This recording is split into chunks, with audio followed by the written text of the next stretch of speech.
하나님 말씀은 유다서 1장 20절부터 23절입니다. 유다서 1장 20절부터 23절. 우리 한 목소리로 같이 읽겠습니다. 사랑하는 자들아, 너희는 너희의 지극히 거룩한 믿음 위에 자신을 세우며 성령으로 기도하며 하나님의 사랑 안에서 자신을 지키며 영생에 이르도록 우리 주 예수 그리스도의 긍휼을 기다리라. 어떤 의심하는 자들을 긍휼히 여기라. 또 어떤 자를 불에서 끌어내어 구원하라.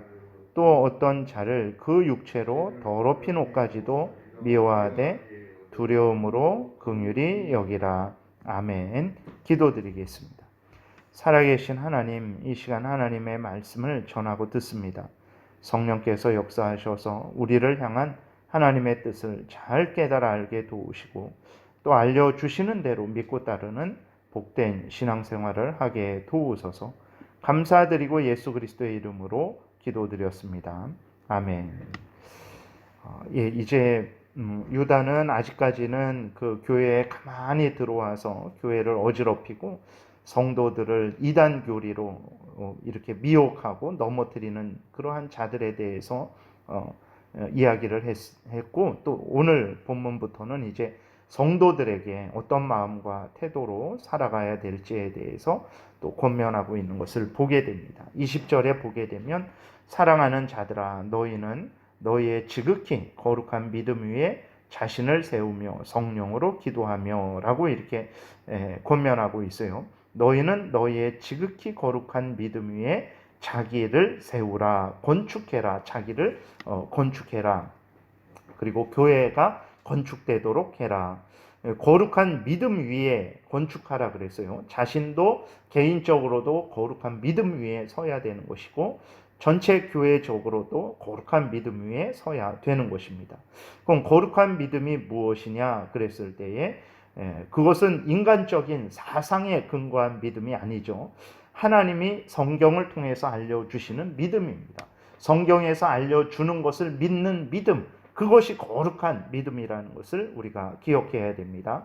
성경에서 알려주는 것을 믿는 믿음을 개인적으로 가져야 되고 교회적으로도 마찬가지입니다. 성경에서 알려주는 대로 믿고 교회가 행해야 되는 거예요. 이렇게 성경에서 알려주는 믿음, 거룩한 믿음 위에 굳게 설 때 개인적으로도 그렇고 교회적으로도 그렇고 반석 위에 세우는 것이 되는 거죠. 그렇지 않고 인간적인 사상의 이단 교리에 근거해서 자신을 세운다, 교회가 그러한 것들에 끌려간다 그러면 그것은 모래 위에 집을 짓는 것과 같다라는 것을 우리가 기억해야 됩니다.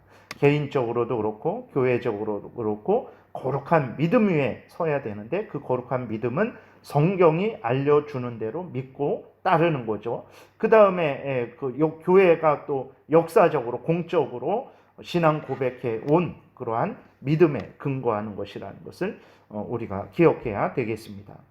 그 다음에 그 20절의 그 뒷부분 보게 되면 성령으로 기도하라 라고 이렇게 권면하고 있어요. 기도를 하는데 너희들 마음대로 행하지 말고 기도하지 말고 하나님께서 알려주신 대로 성령께서 인도하는 대로 기도하라는 것입니다. 성령의 도우심을 받으라, 성령의 인도하심을 받으라, 성령의 지도하심을 받으라 라고 말씀하고 있는 거예요. 그럼 성령의 도우심을 받는 것은 어떤 것입니까? 그것은 다른 말로 하면 성경을 따라서 행하는 것입니다. 왜 그러냐면 성령께서 행하시는 일이 무엇입니까? 요한복음 14장, 15장, 16장 예수 그리스도께서 이제 성령에 대해서 말씀을 하실 때 성령은 예수 그리스도께서 가르치신 것을 다시 생각나게 하시고 그 예수 그리스도의 말씀을 우리에게 가르쳐 주시고 그 예수 그리스도의 말씀을 따라서 행하게 하시거든요. 성령이 역사하신다 그랬을 때 그것이 어떻게 알 수 있냐? 바로 성경에서 알려주는 대로 그 사람이 믿고 따르면 그 사람은 성령의 인도함을 받는 거죠. 성령의 지도함을 받는 것입니다. 성령으로 기도하라라는 것도 같은 의미죠. 성경의 근거에서 성경이 알려주는 대로 그렇게 믿고 기도하는 것이죠. 예수 그리스도께서 이제 마태복음 6장에서도 주기도문을 가르쳐 주십니다. 그러면 우리들이 기도할 때에 그러한 가르쳐 주시는 그 기도의 근거에서 그 기도를 가르쳐 주셨는데 그 가르쳐 주신 내용들의 또 근거에서 형식의 근거에서 이제 우리가 기도를 하는 것, 그것이 성령으로 기도하는 거죠. 성령의 도우심을 받으며 기도하는 것입니다. 근데 보게 되면 이 교회에 가만히 들어온 이단자들은 성령이 없다라고 이렇게 19절 끝쪽에서 유다가 말했습니다. 그러니까 성령을 받지 않았기 때문에 이들은 기도하죠. 기도하는데 어떻게 기도하냐면 자기 마음대로 자기 탐욕을 따라서 자기 영광을 위해서 기도합니다.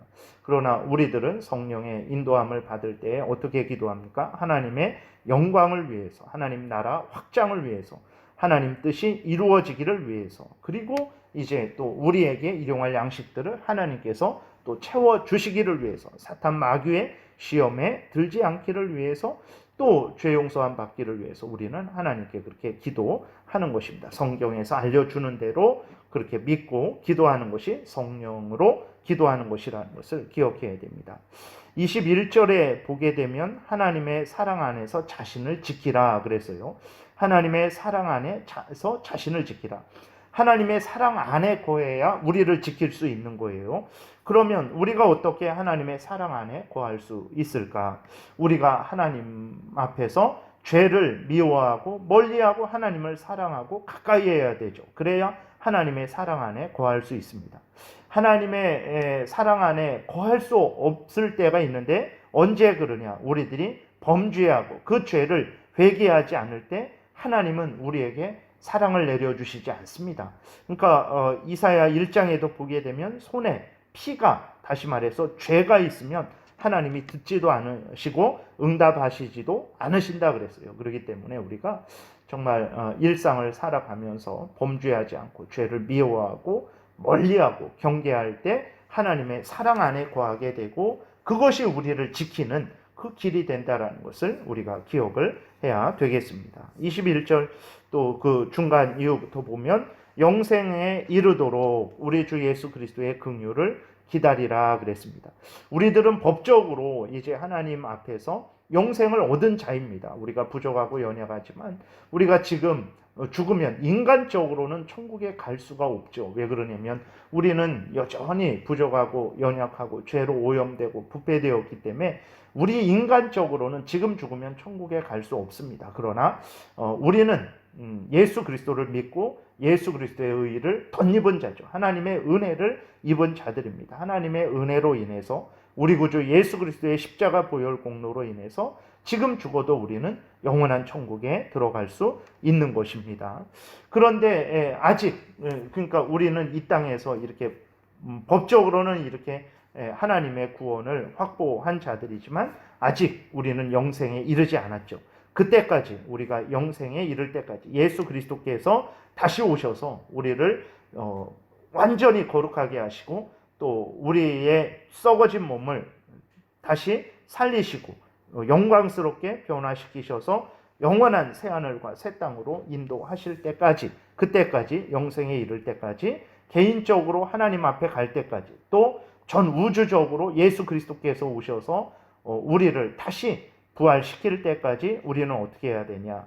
예수 그리스도의 긍휼을 그때까지 기다려야 된다라는 거예요. 예수님이 다시 오셔서 우리를 구원하실 때까지 우리는 소망 가운데 거룩한 믿음 위에 서서 성령으로 기도하며 하나님의 사랑으로 우리 자신을 지키면서 신앙생활을 해야 된다라는 것입니다. 우리가 천국에 갈 때까지 예수님이 다시 오셔서 우리를 부활시킬 때까지 우리는 믿음에 굳게 서서 신앙생활을 해야 되는 거예요. 예수 그리스도의 긍휼을 기다려야 되는 것입니다. 그 다음에 22절, 23절은 이제 거짓 선지자들의 영향을 받은 자들에 대해서 어떻게 해야 되는지를 알려주고 있습니다.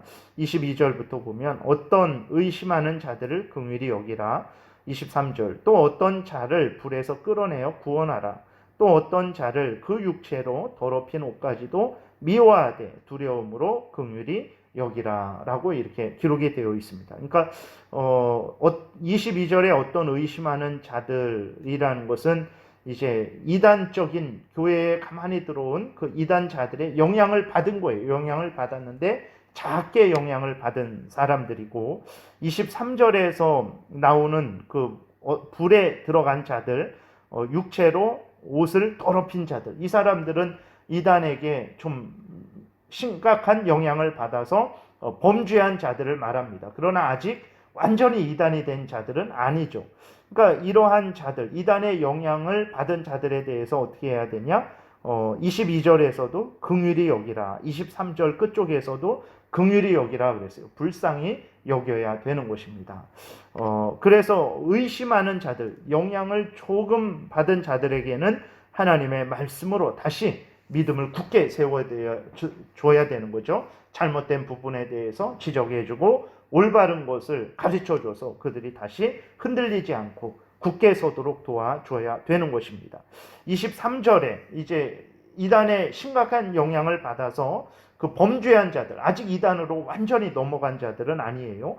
그러나 그 이단자들의 속임에 이제 속은 자들이죠. 그랬을 때 그들을 어떻게 해야 되냐? 방치해서는 안 되고 역시 하나님의 말씀으로 잘 교육하고 또 권면해서 그들을 불에서 끌어내야 됩니다. 그 이단의 그 속임에서부터 끌어내야 되는 거예요. 그 범죄한 데서부터 끌어내야 됩니다. 하나님의 진노가 임하는 그 자리에서부터 끌어내야 되는 것입니다. 그리고 이제 육체로 더럽힌 자들, 역시 범죄한 자들이죠.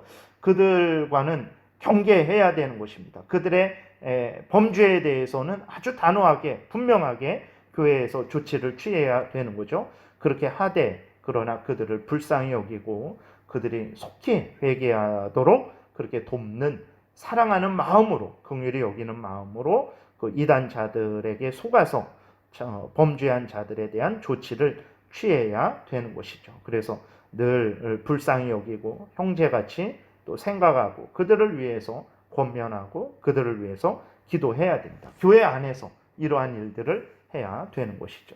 그래서 그리스도인들이 이제 이단자들이 교회에 들어와서 어지럽히지만 바른 그리스도인들은 어떠한 마음과 태도로 행해야 되는가를 유다가 또 오늘 본문을 통해서 우리에게 권면해주고 있는 것입니다. 알려주는 대로 또 우리가 믿고 준행해야 되겠습니다. 그래서 우리가 거룩한 믿음 위에 우리 자신을, 교회를 세우고 성령의 인도함을 따라서 기도하고, 즉 성경의 근거에서 기도하고 또 하나님의 사랑 안에서 우리 자신을 지키고 예수 그리스도께서 우리를 구원하실 때까지 우리는 소망을 가지고 그때까지 참고 견디며 인내하며 신앙생활을 열심히 해야 되고, 또 잘못된 자들을 불쌍히 여기고 말씀으로 다시 바로 세우도록 그렇게 함께 교회 생활을 해야 되겠습니다. 기도드리겠습니다. 살아계신 하나님 아버지, 오늘도 은혜를 내려주셔서 감사를 드립니다. 하나님께서 이렇게 성경을 통해서 구체적으로 이단자들에 대해서 어떤 마음과 태도를 가져야 되는지, 우리가 교회 생활을 할 때, 신앙 생활을 할 때 어떻게 행해야 되는지 알려주시니 감사를 드립니다. 하나님이 알려주시는 대로 믿고 따르게 도우소서. 반드시 우리가 이단자들의 미혹에 빠지지 않을 것이고 또 반드시 우리가 영원한 천국에 들어가게 될 줄을 믿습니다. 복된 주일날 하나님 믿음으로 감사함으로 우리가 예배를 잘 드리게 도우시고 모든 오고 가는 발걸음을 안전하게 지켜 주옵소서. 감사드리고 예수님 이름으로 기도드렸습니다. 아멘. 찬양하라.